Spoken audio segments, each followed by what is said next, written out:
You are listening to The Briefing, our first US election special broadcast on the 1st of October 2024 on Monocle Radio.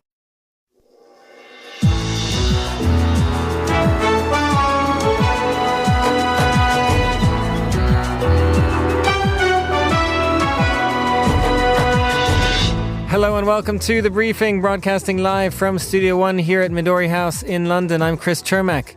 Coming up on today's program, it is the start of our US election special, which will be coming to you every Tuesday here on The Briefing between now and the presidential election on the 5th of November. We'll get the latest on the week in Washington, and then one rough hour, and I mean real rough, the word will get out and it will end immediately. End immediately. As Donald Trump suggests purge-style violence to tackle crime, we'll turn our attention to the role of policing in this campaign. First off, Monocle's Chris Lord goes for a ride-along with the Dallas PD. She might be prone to have weapons inside the apartment. Right now, we just don't know. And then we'll hear from an attorney who's worked in the same courthouse as Kamala Harris, and from a professor of political science who's focused on how to bring back community policing in a divided country. All that right here on The Briefing with me, Chris Cermak.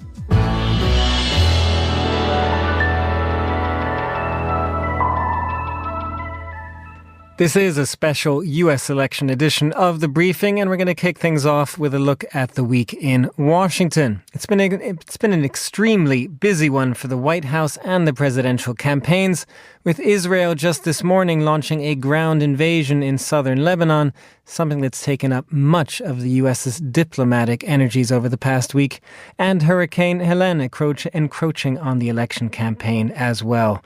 Well, joining me for more is the Washington reporter H.J. Mai. And H.J., you were in New York last week for the UN General Assembly. You are now back in D.C. We wanted to start with Lebanon, given this has been the news of the day. How has the Middle East and Lebanon in particular encroached on this campaign? Both sides are pretty much backing Israel at this point. Yeah, absolutely. I mean, that's really, with 34 days left until Election Day, I mean, both sides, Democrats, VP Harris and the former president are supporting, Israel's right to self-defense, as everybody is calling it. But at the same time, Democrats are clearly also aware of people on their side, progressive lefts, who are worried about, the high death toll in Gaza. And now, obviously with those recent attacks in Lebanon. So clearly Democrats are also calling, for more restraint by the Israeli government and by Israel's military forces. So that's where we are right now. I mean, both are backing Israel, but, Democrats know that they also have to do something to make sure to put pressure on Netanyahu, the Israeli prime minister, to show some more restraint. I think the killing of Nasrallah over the weekend, of the Hezbollah leader, longtime Hezbollah leader, Hassan Nasrallah, has put that into perspective, that, Israeli, military forces, bombed the whole city block to kill the leader. And I think a lot of people, once again, on the left, on the Democratic side, feel that, such a strike might be a little bit, over the top when it comes to that, given the cost of human life. Now, HJ, the UN General Assembly was obviously a focal point. Lebanon was a focal point there as well, but it's also a chance for the candidates to kind of show off their foreign policy chops, their statesmanship, because there are so many leaders in town who were meeting with Kamala Harris and Donald Trump. What did we learn from that? Yeah, I think, especially for Harris, whose foreign policy expertise, is probably not as strong. I think for her, it was really an opportunity, to meet with foreign leaders, show that she can, handle herself on a global stage. And I think, for the former president, I think the meeting with Zelensky was important, even though that both men are very much, disagreeing on how to move forward in the war in Ukraine, with the former president basically, calling for a fair deal. He didn't specify what that would look like, but, it's clearly something that, a lot of people fear would mean that Ukraine would have to give up territory to Russia.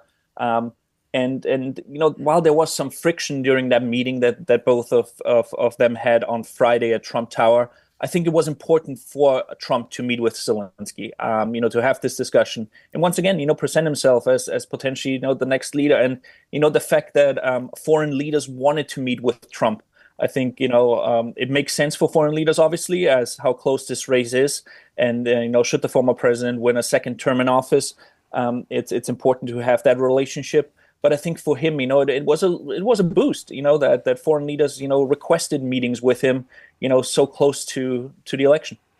Now, one other thing that's impacting this campaign this week, HJ, is the Hurricane Helene disaster, particularly in North Carolina, western North Carolina. It's been incredibly devastating, and it has, of course, had an impact on the campaigns. There's questions about whether Donald Trump will visit. He wanted to visit immediately. Joe Biden, Kamala Harris also planning possible visits, but also questions about kind of not just their handling, I guess, of it, but also when the appropriate time is to simply visit a place like this.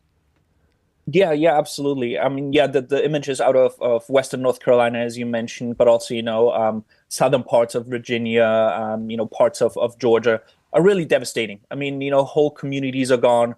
A lot of people expect the death toll to rise. I think, over 100 have been confirmed so far who have died during the hurricane. And yeah, it's devastating. And as you mentioned, the former president already traveled to an affected area. He went to Georgia yesterday. Basically did his whole spiel about, trying to do what he can for those affected communities. Obviously, it was a campaign event. But then, just as we've heard over the years now, he once again made a false claim. I mean, he talked about that Georgia Governor Brian Kemp would not be able to reach President Biden, to ask for help. And that was, swiftly denied by the White House and also by the governor's team. So it's basically as expected with the former president. And as you mentioned, President Biden gave a press conference yesterday on the aftermath of Hurricane Helene. And he mentioned that he would like to visit the affected areas in North Carolina. He didn't give a specific date. He talked about later this week. I think he mentioned Wednesday or Thursday. But as he mentioned, especially with a presidential visit, I mean, there's so much entourage that comes with it, a lot of security. So the question is, as those communities are rebuilding, they need so much help, from just clothes to, really rebuilding buildings and building materials. Is this the right time, for a visit? And obviously the vice president is considering the same. So that's really the big question here. Does it make sense to go there, in the first week after the storm hit? Or should, campaigns and the White House maybe, take time, assess what's going on, and then visit and talk to the people who have been affected by this. Just finally, HJ, tonight is a big night in the campaign, of course, as well, because the vice presidential candidates will be debating, Tim Walz and J.D. Vance. What are we expecting for that, and how much of an impact do we think these two might actually have on the race? I mean, the expectations are really, this could be, first of all, the last debate before Election Day. We are not sure yet if Vice President Harris and former President Trump will host another debate. So this could really be it. So this is the last opportunity for voters here to get a glimpse into the different campaigns, into the different ideas that both sides have. But at the same time, especially for Tim Walz, the VP candidate for the Democratic ticket, this is once again an opportunity to introduce himself. He's still not, well known across the country, as the governor of Minnesota. And I think there's also an opportunity for him to really show the contrast between him, this former high school teacher, high school football coach, then getting into Congress and now being the governor of Minnesota, compared to, J.D. Vance, somebody who, grew up somewhat poor, but then, attended an Ivy League school, spent some time in Silicon Valley and now is very much, second to Trump, and not just in a way that he's his VP candidate, but also by the way, he talks about the issues. He defends the former president. I mean, he was the one, who came up with, that or amplified the story of Haitian migrants eating, cats and dogs in Springfield, which obviously has been debunked. And so I think, this is really important for both of them to present the ideas of the ticket while also, presenting themselves to a national audience. Thanks very much, HJ. That was Washington reporter HJ Mai with a Washington News Roundup. Now here's Laura Kramer with the day's other news headlines. Thanks, Chris. Israel has invaded Lebanon in what the IDF calls a limited, localized, and targeted ground operation against Hezbollah, defying global calls for de-escalation. The Lebanese prime minister says his country is facing one of the most dangerous phases of its history. Meanwhile, Hezbollah says it launched rockets at the headquarters of Mossad in the Tel Aviv area on Tuesday. The former Dutch Prime Minister Mark Rutte has taken over as the boss of NATO. Jens Stoltenberg, who stepped down after more than a decade in the job, says the alliance is in good hands. As he took office, Mr. Rutte said NATO must provide the support it had promised to Ukraine and that he isn't worried about who he will work with pending the outcome of the U.S. election. In the U.S., some 45,000 dock workers have gone on strike at ports across the country, causing major concerns for trade and the economy just ahead of the presidential election and the holiday shopping season. The strike follows failed talks between the workers' unions and U.S. Maritime Alliance. It's impacting 36 ports along the East and Gulf coasts. Those are the day's headlines. Back to you, Chris. Thanks very much, Laura. Now, each week for our U.S. election special, we're going to zoom in on a particular issue that's dominating the campaign. And today, we'll be looking at the role of crime and policing. Not necessarily as high priority a topic as it was back in 2020 in the aftermath of George Floyd, but a perennial issue nonetheless, and a problem that has only become more challenging since the pandemic. We're going to start things off with Monocle's U.S. editor Chris Lord, who's been riding along with the Dallas PD to get a sense of what they've managed to get right and what other police departments and even the White House can learn from them. Can you repeat your element? Central North Texas. Badges 7814. 74. It's high noon here in Dallas, Texas, and I'm in the back seat of an unmarked Dodge Charger of the Dallas Police Department. At the wheel is Major Jason Scoggins, and we're here to see a revolutionary violent crime plan being put into action. There's a female at a nearby apartment complex, and she has an active warrant for manslaughter. She hit someone with their car. They ended up passing away as a result, and through the investigation, they have figured out who the suspect is. It's this female, and now there's a warrant issued and the title of manslaughter, which is a felony 3 warrant. And the belief is that she's in one of these housing blocks that we're surrounded by at the moment. Is that right? Yes. We have officers that are covert, so they're in regular street clothes, regular car. They're not undercover because they don't conduct business in an undercover capacity. Their main function is surveillance. And in this case, surveillance and confirmation of the suspect being at the location they believe her to be at. We will wait and see if she comes outside. She might be prone to have weapons inside the apartment. Right now, we just don't know. And so it is very dangerous to try to make entry on an apartment when you have the unknown behind the door.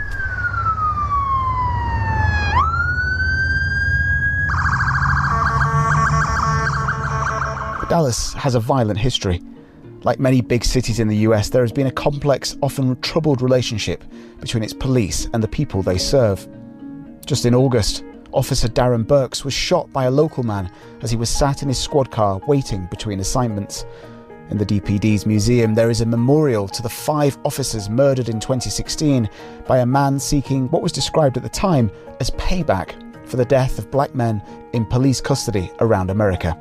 Nevertheless, in this election year, when public safety is high on voters' concerns, the success of Dallas's plan in reducing crime and restoring trust in the service has caught the eye of other cities. Police Chief Eddie Garcia is the plan's author.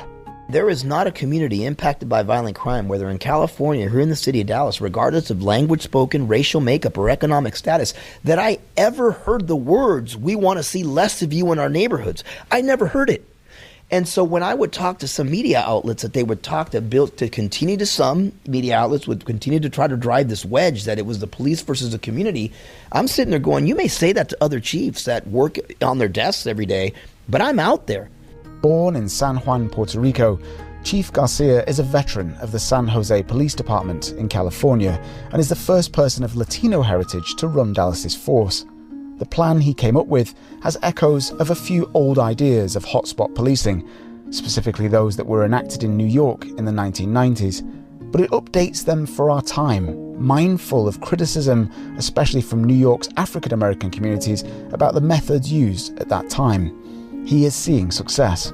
Total violent crime in the city, including property crime, is down almost 11.5%. Property crime is down 11%, and violent crime is down almost 13.5%. We divided the city of Dallas into about 101,000 grids.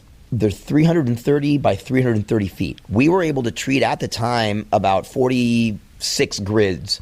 It's a very, very small percentage, but they were responsible for approximately 10% of the city's overall violent crime.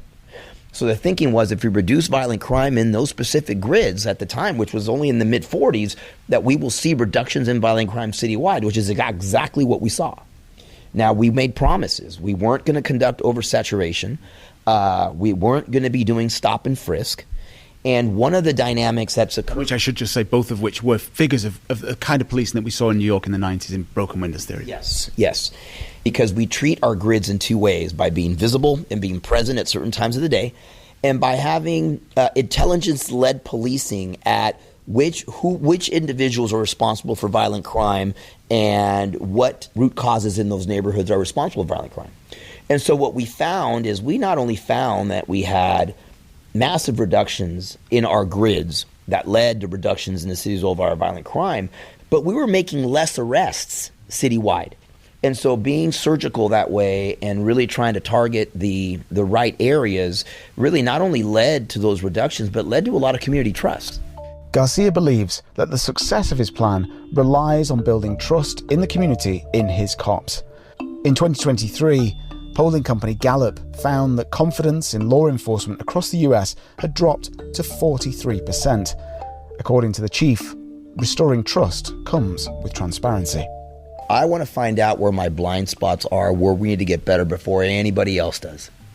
And so bringing in an outside expert, a criminologist, to look through, to have the knowledge base that he has seen what has occurred nationally in departments that have lost their way, and what did those departments go through, what were the issues that they had, so that we ensure we never lose our way. And so the Constitutional Policing Unit, particularly working with an outside source, really is giving ourselves our own patterns or practice investigation. Everyone should have this type of unit. I want to do things and change the department before someone tells me to. What would you like to see in the next administration in their attitude towards justice and addressing some of these things at a federal level that we've just been talking about? From a national perspective, we need to go back to accountability. I think people need to go into neighborhoods. And I'm not talking about talking to special interest groups, and I'm talking about go into impacted neighborhoods, hear what they want. So these rogue DAs that are around the country that are not prosecuting crimes, the irresponsible decisions made by judges with regards to bail and bond on individuals that have committed gun crimes. We cannot look in the mirror and say we take gun crime seriously in this country while individuals that we know have committed gun crime that my men and women risk their lives to arrest are back out on the street in 2 weeks. Those are things that I would love to be looked at the federal level. Eddie Garcia. Defund the police, according to him, is a ridiculous idea. But those who marched and protested under that slogan in 2020 and beyond would argue that they are just concerned citizens, worried about heavy-handed policing, which too often has turned deadly in America. So what do those in Dallas, the communities themselves, make of the plan?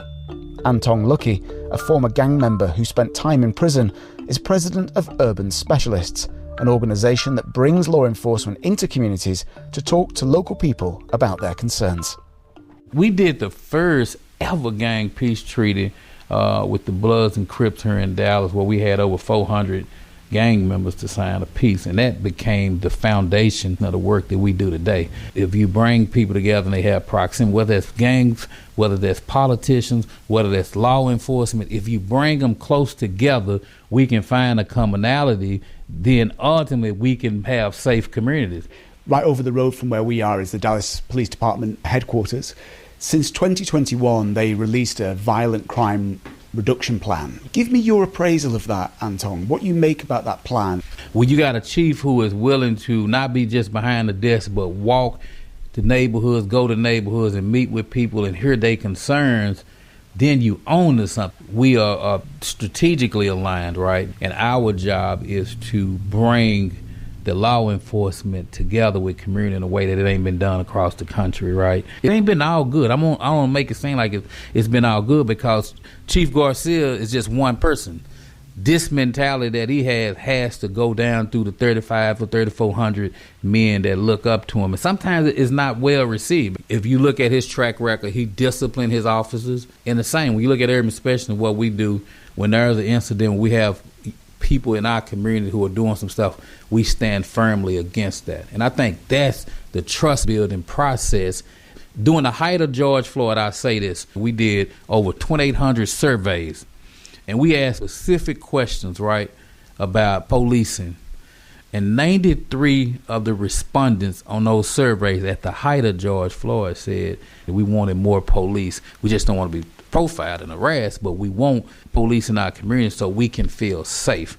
In the nightly news, you don't hear that. You only hear defund the police. So we wanted to bring to the light the voices of the neighborhood people who live in these communities. The next administration, whoever that might be, if you were going into the White House, what would you say to them on day one about restoring that trust in public safety and making people feel more safe in their communities? We should make it imperative that we establish Office of Violence Prevention offices in all of the country and use the model that you see here in Dallas.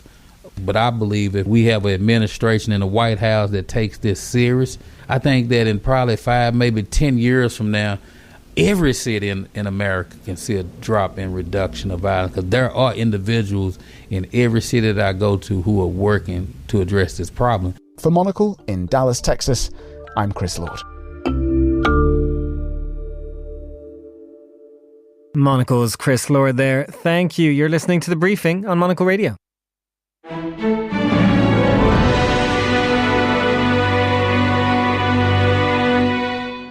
You are back with The Briefing on Monocle Radio. I'm Chris Cermak. And now for a broader discussion of the role that crime and policing is playing in this U.S. electoral campaign, we'll hear from the journalist, news anchor and attorney Jamie Floyd, and from Wesley Skogan, professor of political science at Northwestern University's Institute for Policy Research. So, Jamie, let me start with you, because you began your career working in the same courthouse where Kamala Harris was a prosecutor in San Francisco. What did you learn about her approach to crime and policing? Well, we graduated from law school in the same year, both from public law schools on opposite sides of the San Francisco Bay. And I interviewed with the very same prosecutor for whom she went to work. And he was an extraordinarily progressive prosecutor for those times and would be considered so even now. His name was Terrence Hallinan. He was a former pugilist. He had the nose to show it, and quite a character, even for the San Francisco Bay. He favored decriminalization of prostitution and decriminalization of the marijuana laws, didn't want to prosecute them. This was the lead prosecutor in the office. I went to be a public defender because that was where my heart was, defending those who were accused of crime, though I admired him very much. But she went to work for him. Now, she had worked first for a different prosecutor's office, a much more traditional prosecutor's office in Alameda County, a much more hard-charging, tough-on-crime, law and order kind of office. But she came over to Terrence Hallinan, I think in part because Kamala Harris believed even then in criminal justice reform. But over time, the disorder and dysfunction of the Hallinan approach, I think, was a little too much for her. And she challenged him, as I think we all know, for that seat. And she won it in a 3-way contest. And she won it fairly handily, especially for a young Black woman. And I will say that there were very few of us in San Francisco at the time. We think of it as this gloriously diverse place, but there were very few Black women lawyers when we graduated from law school in 1989, started practicing in 1990, and fewer still Black women prosecutors. It was extraordinarily uncommon for someone like Kamala Harris to become a prosecutor. So she was a trailblazer at the time, and she really started to carve out a unique role for herself in the courtroom, but also as a policymaker on that side of the criminal bar. Now, Wesley, you've done a lot of work on policing in Chicago, which was, of course, the site of the Democratic National Convention in the summer, but it's also been a sort of focal point for Donald Trump and Republicans, it's fair to say, when they want to attack Democrats on crime and policing. Is any of the Republican criticism and viewpoint here fair? In 2015, candidate Trump was, of course, very, very prone to pointing to Chicago as an example of everything that was wrong with America. Much less so these days. He's not been pointing in that direction. Purely pointing to cities of crime has not been what's been going. In the current election campaign, crime is completely enmeshed with immigration, in his view, and waving his hands in the air about immigration and waving his hands in the air about the crime. The millions of people, in his view, flowing across the border to commit rape and murder is his shtick on crime. So that's the way it's been cast in this particular election, unlike 2015. And just to follow up on that then, Wesley, I mean, when you talk about, yes, Trump has very much focused on crime and immigration this time around. Is that fair? What kind of things have you seen when you look at Chicago today? What are the actual sort of problems with crime that a city like Chicago is facing? Well, if you look at Chicago, and also if you look at the mountain of research on the relationship between immigration and crime, what you find is doesn't quite fit the narrative that's being put forward. The evidence is, in fact, that immigrants of all stripes are much less likely to get in trouble than comparable native-born people. They stay below the radar screen. They come for work. They're looking for work. Work is hard, and you got to grab it and hold of it and keep it when you've got it. And that has been the role of the immigrant. It's simply that's not a non-issue, of course. The weight of all the evidence is the case. In Chicago, for example, the biggest wave of immigrants by far are people from Mexico and further south in Central America. And the neighborhoods where they migrated, where Hispanics generally live, have much lower crime rates, much lower arrest rates than what we think of as the high crime areas in Chicago. So that the immigrant experience in the United States revolves around work, it revolves around safety, it revolves around having the grit and determination to make it here. And what Chicago, as a result, has been quite welcoming to all the immigrants that states like Texas and Florida have been sending us. Now, Jamie, sort of same question in terms of focusing on a city, but different city for you, because you are in New York, which is in something of disarray in the past week itself, with the mayor having been indicted. Do you get any sense that is going to have an impact on this election? Fascinating question. You know, I was speaking with my mother last night, who is 92 years old. So she appreciates the arc of history. She remembers 1968, one of our most tumultuous years in American history, including the convention in Chicago. And she was concerned.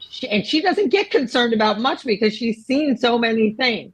But she is concerned that the tumult around our mayor, Eric Adams, who is, I will say, a Black man, will be used by the Republican Party to tarnish the candidate who is running for president, who is a Black woman. And I hate to say, and my mother, I should say, although I am Black, a Black woman, my mother is a white woman. So there's that added layer. And I hate to say that in America, so many things still come down to race. Whether they should or not, they do.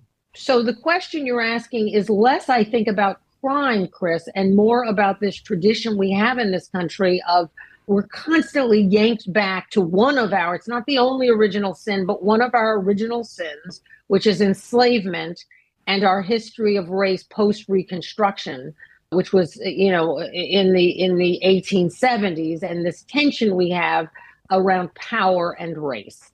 I don't want to get into a whole historical analysis of that, but your question is very apt. I guess short answer, yes, I think it may have an impact, whether it should or not, on the larger national conversation. I do want to pick up on something Wesley said, and that is about the grit and determination of immigrants.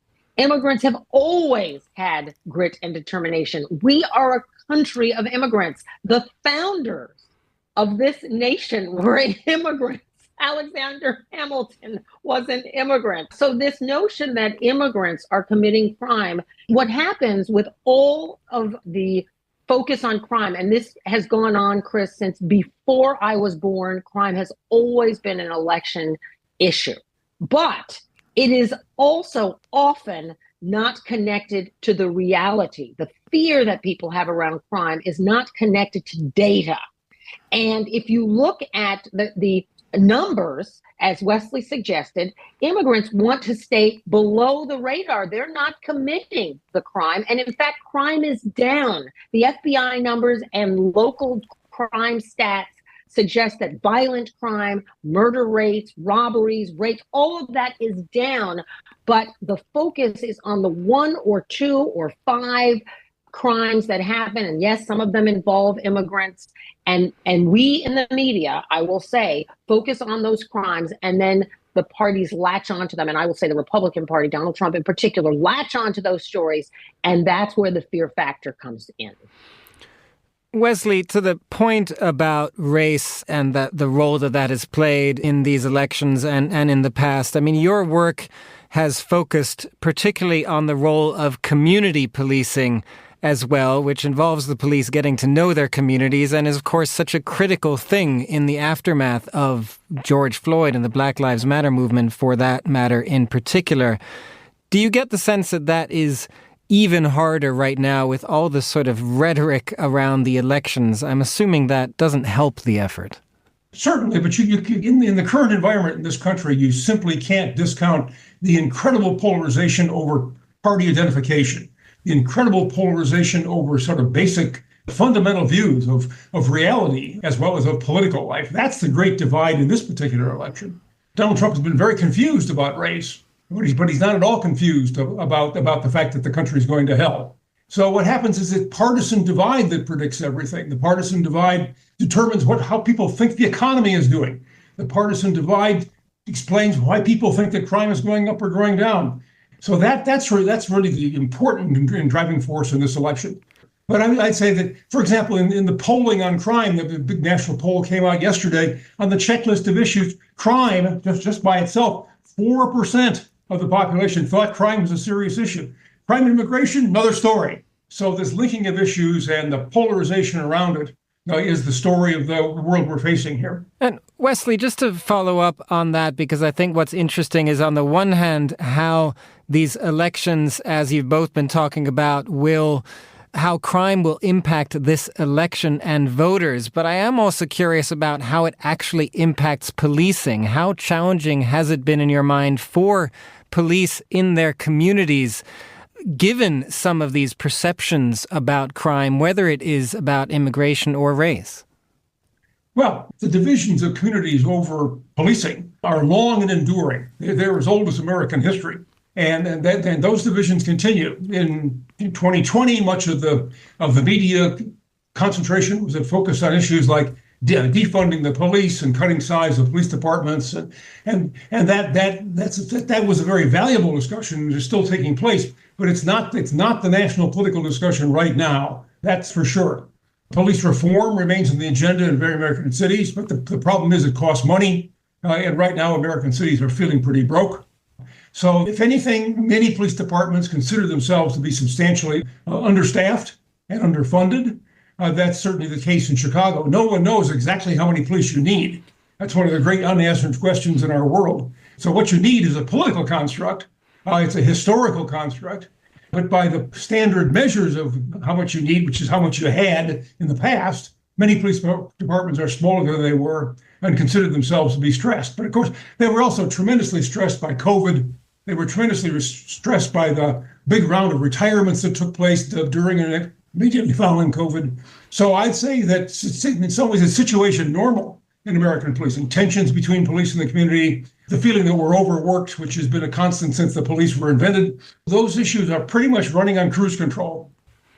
Jamie, there is one other tension that I wanted to ask you about that is kind of new, because I think what's been striking about some of Trump and the Republican side's rhetoric in particular in this election is that on the one hand, of course, they stand on the side of law and order, but on the other, they've been hammering the FBI and the Justice Department for going after Donald Trump himself, the raids and the charges brought against him, this weaponization of justice. I just wonder, in your mind, what kind of impact Trump's own criminal cases have had on Republican perceptions, in particular, of policing in the U.S.?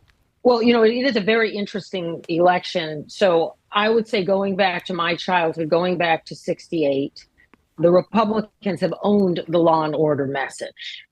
Nixon started the fear-mongering, President Nixon, I should say, in the 60s and 70s with the notion that we should vote around fear of crime, fear of Black people, Blackness.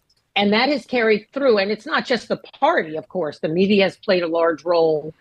And this has added to the stress Wesley has talked about between communities of color and policing. It has certainly not helped, but it has helped get people elected. I know Donald Trump. I've interviewed him as well. He is not a law and order guy. Even before all of his legal problems, he's a real estate developer. He knows nothing about policing. This is not his area of expertise. So now the script, Chris, is flipped. Not only is he running against a person who spent her life and career in law enforcement, essentially. I mean, she was not a police officer, but she was a prosecutor and a state attorney general, and has thought deeply about the things Wesley is talking about, police and law enforcement reform, which are very hard nuts to crack. She certainly did not solve those problems, but she had some innovative ideas in the Bay Area. But now she's running against someone who is himself a convicted felon and has been indicted multiple times. And we won't even talk about January 6th, which is part of his criminal problem. So that's how divided we are. So we're back to that narrow slice of the undecided voter.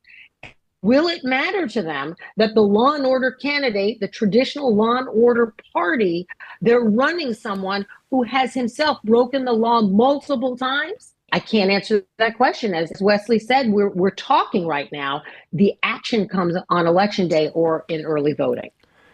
Wesley, just finally, if we try to look after this election, I just wonder what your take kind of is on how much it matters for policing, which side of this is going to be in power. How much of an impact could either another Trump presidency or a Harris presidency have on policing on the ground?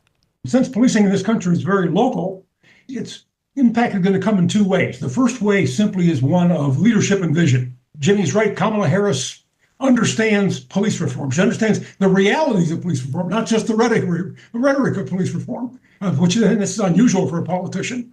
So you get a different sense of vision and leadership from Washington. There would be some key officials in government agencies that fund experiments in policing and police reform. And what they would do or not do depends a lot on the national political environment.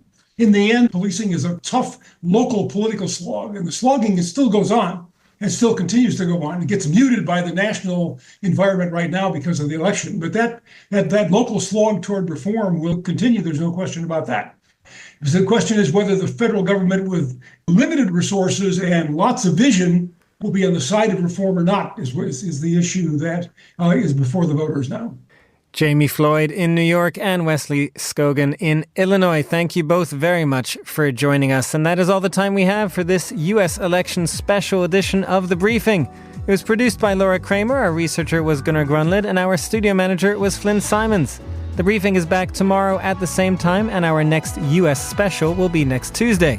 I'm Chris Cermak. Goodbye, and thanks for listening.